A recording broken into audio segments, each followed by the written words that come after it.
नितेश जी क्या कहना चाहिए जिस तरीके से यहाँ पर हम ये जरूर कह सकते हैं कि हिंदुस्तान का आने वाला फ्यूचर जो है वो प्रदर्शन कर रहा है और वो भी संविधान दिवस के दिन तो जो है आप लोगों को प्रदर्शन करना पड़ रहा है, क्या कहते हैं, कैसे देखते हैं? हम लोग समझिए कि यहाँ कम से कम 2 साल से प्रोटेस्ट कर रहे हैं। अगर हमें न्याय नहीं मिल सकते, हम लोग पढ़े लिखे हैं, यूपीएससी का तैयारी करने वाले स्टूडेंट है, अगर हम न्याय डिमांड जो कर रहे हैं, अगर हम न्याय हमें नहीं मिल सकती तो किसे न्याय मिलेगा?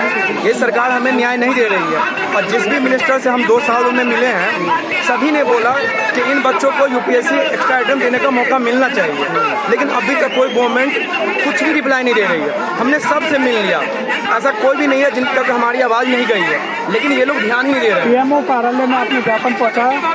पीएमओ तक हमारी आवाज़ पहुँच चुकी है, वहाँ तक हम जा चुके हैं। क्या कहा वहाँ से, क्या आपको आश्वासन मिला? कुछ भी आश्वासन नहीं मिला, बस ये बोलते हैं ठीक है देखेंगे, कुछ रिप्लाई ही नहीं करते हैं, सिर्फ वो साइलेंट रहते हैं, चुप रहते हैं। तो ऐसा कोई जगह नहीं है जहाँ हमने नहीं गया, फिर भी हमारी आवाज़ को ऐसा किया जाता है कि मतलब सुनना ही नहीं है। 2 साल हो गया, हम लोग कब तक मतलब आके यहीं प्रोटेस्ट करते रहे? हम लोग पढ़े लिखने वाले बच्चे हैं, हम लोग पढ़े लिखे घर में जाके या अपनी लाइफ को आगे सेटल करें, लेकिन ये जो यूपीएससी का जो एक सपना है, जो हमने 5 साल 6 साल दिया, मेहनत की, जो कोरोना में हमारा टाइम बर्बाद हो जाता है, तो उसी की तो हम लोग डिमांड कर रहे हैं कि कम से कम एज रिलैक्सेशन की भी आप डिमांड कर रहे हैं? जी हाँ, कितना होना चाहिए? हम लोग ये चाहते हैं कि हम लोग का जो कम से कम 2 साल एज रिलैक्सेशन मिले, 2 ईयर की, और कम से कम 2 अतिरिक्त मौके मिले। अगर आप लोगों की डिमांड्स पूरी नहीं होती है तो अगले कदम क्या रहने वाले हैं? सर देखिए, हम लोग जब तक नई डिमांड पूरी होगी, हम लोग तब तक अड़े रहेंगे और हम लोग उम्मीद करेंगे गवर्नमेंट हमारे साथ न्याय करे। आप बताइए, आप क्या करेंगे? जिस तरीके से मैंने बताया, अड़े रहेंगे, आप लोग क्या करेंगे अगर डिमांड्स पूरी नहीं होती है, समय बीतता जाएगा, क्या करेंगे? सर देखिए, जो अभी सरकार है वो बहुत पावरफुल है, उनके खिलाफ बड़ी बड़ी पार्टियां या बड़े बड़े लोग भी खड़े नहीं हो पा रहे हैं। तो हम तो एक स्टूडेंट कम्युनिटी है, आप हमारा नंबर भी देखेंगे, आज हमारा नंबर कम है।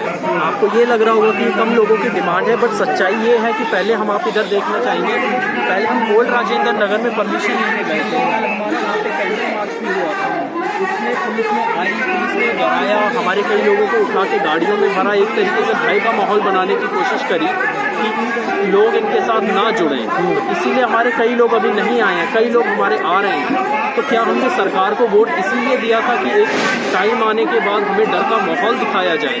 मोदी सरकार को हमने सर पे चढ़ाया था जब वो 2014 में वोट मांगने आए थे, जब 2019 में वोट मांगने आए थे, लेकिन अब वो हमारे सर पे चढ़ के इतनी ऊपर पहुंच गए हैं कि अब उनको हम दिख नहीं रहे हैं, हमारी आवाज़ उनको नहीं आ रही है। तो हम कोशिश करते रहेंगे, हम ये नहीं कहेंगे कि हमारा ये ख़त्म हो जाएगा, हमारा जो मकसद है, बट हम कोशिश करते रहेंगे। एज निकल रही है ना, आप लोगों की एक एज होती है जिसमें आपको यूपीएससी जो है वो क्लियर करने होते हैं, एज निकल जाएगी, सरकार नहीं मानेगी, तो क्या रहेगा आप लोगों का फ्यूचर? ऐसा नहीं है कि सर हम खाली इसी चीज़ के लिए ही तैयारी कर रहे हैं, हमारे साथ कई डॉक्टर जुड़े हुए हैं, कई चार्टर्ड अकाउंटेंट हैं, कई लॉयर्स हैं। ऐसा नहीं है कि हमारा जीवन कोई ख़त्म हो जाएगा इसमें, बट एक वो उम्मीद होती है, जैसे कई हमारे साथ जुड़े हुए, उन्होंने अपनी माता जी को खोया है, एक हमारे दोस्त हैं उन्होंने अपने जवान भाई को खोया है कोरोना में, वो इसलिए नहीं करना चाह रहे कि उन्हें कोई पैसा कमाना है इस जॉब में आके।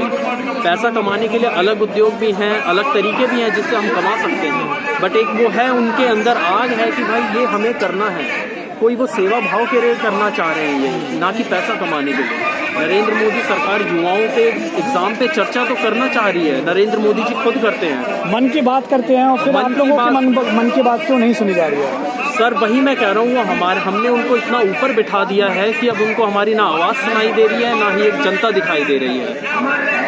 तो हम वही कहेंगे कि आने वाले 2024 के जो इलेक्शन हैं, चुनाव होने वाले हैं, उसमें क्या जो युवा है वो नरेंद्र मोदी सरकार जो है, भारतीय जनता पार्टी की सरकार को सबक सिखाने जा रहा है? जी सर, क्यों नहीं सिखाएंगे सर, हमारी डिमांड क्या है? हम कोई नॉर्मल ईयर्स में हम अटेम्प्ट नहीं मांग रहे हैं। 2020-21 में कोरोना काल में क्या मुसीबत झेली है वो आप मीडिया गणों को ज़्यादा पता होगा हमसे, क्योंकि आप उस टाइम पे ग्राउंड रिपोर्ट कर रहे थे जब हम अपने घरों में बैठे हुए थे। तो हम ये तो नहीं कहेंगे कि सरकार को हटा सकते हैं, लेकिन हम इतनी कोशिश करेंगे कि लोगों के पास जागरूकता पहुंचे, क्योंकि जो अभी प्रचार तंत्र ऐसे चल रहा है कि हमें अखबारों में हम पढ़ते हैं, हर जगह पढ़ते हैं, सरकार की तारीफ ही हर जगह दिखाई देती है। तो हमें ऐसा लगता है, कई युवाओं को ऐसा लगता है कि हम में कोई कमी है, बाकी तो दुनिया देश अच्छा ही चल रहा है, लेकिन ऐसा नहीं है।